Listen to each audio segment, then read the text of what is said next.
Timnas Indonesia mencetak sejarah dengan mengalahkan Timnas Arab Saudi di putaran ketiga kualifikasi Piala Dunia 2026 zona Asia. Laga yang berlangsung di Stadion Utama Gelora Bung Karno, Jakarta, Selasa, 19 November 2024, berakhir dengan kemenangan Garuda 2-0. Hasil ini memicu reaksi keras dari legenda sepak bola Arab Saudi, Fahad Al-Harifi. Fahad Al-Harifi, legenda sepak bola Arab Saudi, mengkritik keras performa Green Falcons usai kekalahan dari Indonesia. Ia menyebut para pemain Arab Saudi tidak fokus dan justru sibuk bermain Snapchat sebelum pertandingan. Al-Harifi juga menyalahkan pelatih Hervé Renard atas strategi yang dianggap keliru, termasuk eksperimen dengan menempatkan pemain di posisi yang tidak seharusnya. Sejak kalah dari Timnas Indonesia, martabat sepak bola kami hancur. Para pemain tidak mempersiapkan diri secara psikologis, ia ungkap Fahad dalam wawancaranya dengan media Malaysia, Stadium Astro. Dalam laga tersebut, hanya kiper Ahmed Al-Kassar yang mendapatkan pujian dari Fahad. Penjaga gawang ini dinilai tampil cukup baik meskipun kebobolan 2 gol. Kekalahan ini menandai momen langka bagi Arab Saudi. Sejak 2008, mereka hampir selalu menang melawan negara-negara Asia Tenggara seperti Thailand, Vietnam, dan Malaysia. Dari 20 pertemuan terakhir melawan negara-negara ASEAN, Arab Saudi hanya 4 kali imbang, dan baru kali ini kembali kalah. Pelatih Hervé Renard belum memberikan tanggapan resmi atas kritik ini. Namun, sorotan publik Arab Saudi semakin tajam terhadap Green Falcons, mengingat hasil buruk ini terjadi di tengah perjuangan mereka untuk lolos ke Piala Dunia 2026. Kemenangan ini menjadi motivasi besar bagi Timnas Indonesia untuk terus bersaing di grup C kualifikasi Piala Dunia 2026. Marcelino Ferdinand kembali mencuri perhatian. Penampilannya yang luar biasa bersama Timnas Indonesia membuat pelatih Oxford United, Des Buckingham, buka suara soal peluang debut pemain muda ini di kasta kedua Liga Inggris. Marcelino Ferdinand, atau akrab disapa Marceng, tampil gemilang dalam kemenangan 2-0 Timnas Indonesia atas Arab Saudi pada kualifikasi Piala Dunia 2026 zona Asia, Selasa, 19 November 2024. Di laga tersebut, pemain berusia 20 tahun ini mencetak 2 gol cantik yang memastikan kemenangan skuad Garuda di Stadion Utama Gelora Bung Karno. Gol pertama Marcelino lahir di menit ke-32 lewat tendangan keras ke sudut atas gawang setelah aksi individunya yang memukau. Sementara gol kedua tercipta di menit ke-57, memanfaatkan assist dari Kelvin Verdong. Aksi brilian ini mendapat pujian dari sang pelatih Oxford United, Des Buckingham. Dalam wawancara dengan Oxford Mail, Des Buckingham mengaku menonton langsung performa Marcelino saat jam makan siang bersama stafnya. Mencetak 2 gol melawan Arab Saudi, tim kuat di Asia, adalah hal luar biasa, ujar Buckingham. Lebih lanjut, sang pelatih menyebut bahwa Marcelino terus menunjukkan perkembangan positif sejak bergabung dengan Oxford United pada musim panas 2024. Meskipun belum tampil bersama tim utama, Buckingham memastikan bahwa debut Marcelino hanya tinggal menunggu waktu. Saya butuh dia untuk beradaptasi dengan gaya permainan kami, karena sepak bola Inggris sangat berbeda. Namun, jika dia terus berkembang seperti ini, saya yakin tidak lama lagi dia akan debut, jelas Buckingham. Sejauh ini, Marcelino baru mencatat 1 penampilan bersama Oxford United U21, di mana ia menyumbang 1 assist. Namun, performa impresifnya bersama Timnas Indonesia bisa menjadi tiket untuk tampil di laga-laga penting Oxford United. Oxford United dijadwalkan menghadapi Middlesbrough pada Sabtu, 23 November 2024. Banyak pihak memprediksi bahwa laga ini bisa menjadi momen debut Marcelino di Liga Championship. Jika benar, ini akan menjadi langkah besar dalam karir sang pemain. Dengan semangat dan konsistensi yang terus ditunjukkan Marcelino Ferdinand, debut di Liga Inggris tinggal menunggu waktu.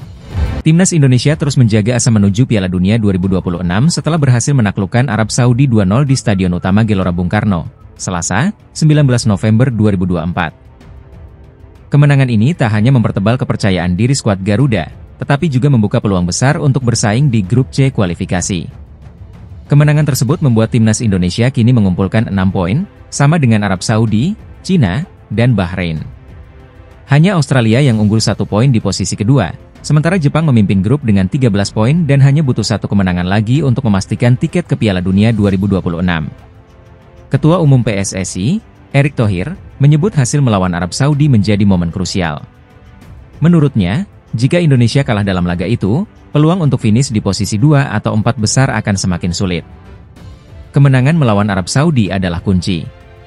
Sekarang, peluang Indonesia untuk lolos masih terbuka lebar, ungkap Erick Thohir saat ditemui di Bandara Internasional I Gusti Ngurah Rai, Kamis, 21 November 2024. Erick juga mematok target realistis bagi skuad asuhan Shin Tae-yong.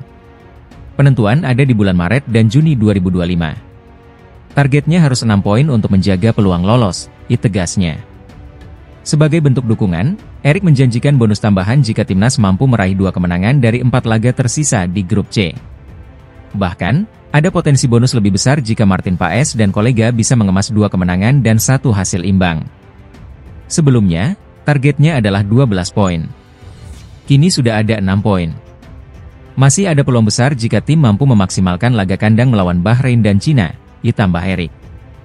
Jadwal timnas Indonesia di grup C akan semakin berat, dengan laga tandang melawan Australia pada 20 Maret 2025. Namun, 2 laga kandang berikutnya, yakni melawan Bahrain dan Cina, akan menjadi penentu langkah Indonesia menuju Piala Dunia. Shin Tae-yong diyakini akan memaksimalkan dukungan penuh supporter di Stadion Utama Gelora Bung Karno, yang diharapkan menjadi benteng kemenangan untuk menjaga peluang Indonesia. Apakah kemenangan melawan Arab Saudi menjadi titik balik bagi timnas Indonesia? Dengan semangat dan dukungan penuh dari PSSI serta para supporter, peluang menuju Piala Dunia 2026 semakin dekat. Ketua Umum PSSI, Erick Thohir, mengungkap strategi agar timnas Indonesia bisa lolos ke Piala Dunia 2026. Usai meraih kemenangan penting 2-0 atas Arab Saudi, peluang Garuda Muda kembali terbuka lebar. Kini, Indonesia menduduki peringkat ketiga klasemen sementara grup C ronde ketiga kualifikasi Piala Dunia 2026. Indonesia masih harus menjalani 4 laga tersisa pada Maret dan Juni 2025, masing-masing 2 kandang dan 2 tandang. Erick Thohir menargetkan 6 poin tambahan atau 2 kemenangan untuk memastikan posisi aman di papan klasemen. 4 pertandingan lagi, 2 di kandang dan 2 tandang. Target kita 6 poin, dan kemenangan melawan Arab menjadi kunci, ungkap Erick Thohir di Bandara Ngurah Rai, Kamis 21 November.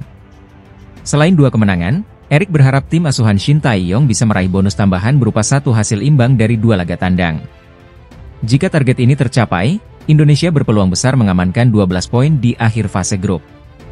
Dengan 12 poin, peluang kita masih hidup. Apalagi kalau bisa menang 2 kali dan sekali seri, itu bonus yang sangat besar, lanjutnya. PSSI menargetkan timnas Indonesia minimal finish di posisi 3 atau 4 grup C untuk melaju ke babak 4 kualifikasi Piala Dunia 2026. Di babak tersebut, tim-tim akan memperebutkan tiket langsung ke Piala Dunia. Kini, perhatian tertuju pada 2 laga penting pada Maret 2025, yaitu menghadapi Australia pada 20 Maret dan Bahrain 5 hari kemudian. Erick menegaskan pentingnya fokus dalam 2 pertandingan tersebut. Kita fokus melawan Australia dan Bahrain. Keduanya akan jadi momen krusial untuk menentukan nasib Indonesia, pungkas Erick. Timnas Indonesia berhasil meraih kemenangan penting atas Arab Saudi dengan skor 2-0 dalam lanjutan putaran ketiga kualifikasi Piala Dunia 2026 zona Asia. Laga yang digelar di Stadion Utama Gelora Bung Karno, Jakarta, pada Selasa, 19 November 2024, ini menjadi panggung bagi Kelvin Verdong, bek kiri Garuda, yang tampil solid dan tanpa lelah sepanjang pertandingan. Kelvin Verdong, yang bermain untuk NEC Nijmegen, menjadi sorotan berkat kontribusinya dalam serangan dan pertahanan. Salah satu aksinya bahkan berbuah gol kedua Indonesia yang dicetak Marcelino Ferdinand pada menit ke-57. Sebelumnya, Marcelino juga mencetak gol pembuka di menit ke-32 berkat assist dari Ragnar Oratmangoen. Verdong mengungkapkan motivasinya saat diwawancarai usai pertandingan. Kami diinstruksikan untuk menekan tinggi dan menciptakan peluang. Dengan dukungan fans, energi kami terus terjaga, ujar Verdong. Saat Indonesia bermain dengan 10 pemain usai kartu merah Justin Hubner, Verdong tetap gigih. Meskipun sempat mengalami kram, ia terus berjuang hingga akhir laga. Di sisi statistik, Verdong mencatat performa impresif dengan 9 sapuan, 4 tackle, 2 umpan kunci, dan 1 crossing sukses. Ia juga sukses mematikan pergerakan bintang Arab Saudi, Saud Abdul Hamid. Klasemen sementara. Kemenangan ini membawa Indonesia naik ke peringkat ketiga grup C dengan 6 poin, unggul dari Arab Saudi, Bahrain, dan Tiongkok. Jepang masih memimpin dengan 16 poin, sementara Australia berada di posisi kedua dengan 7 poin.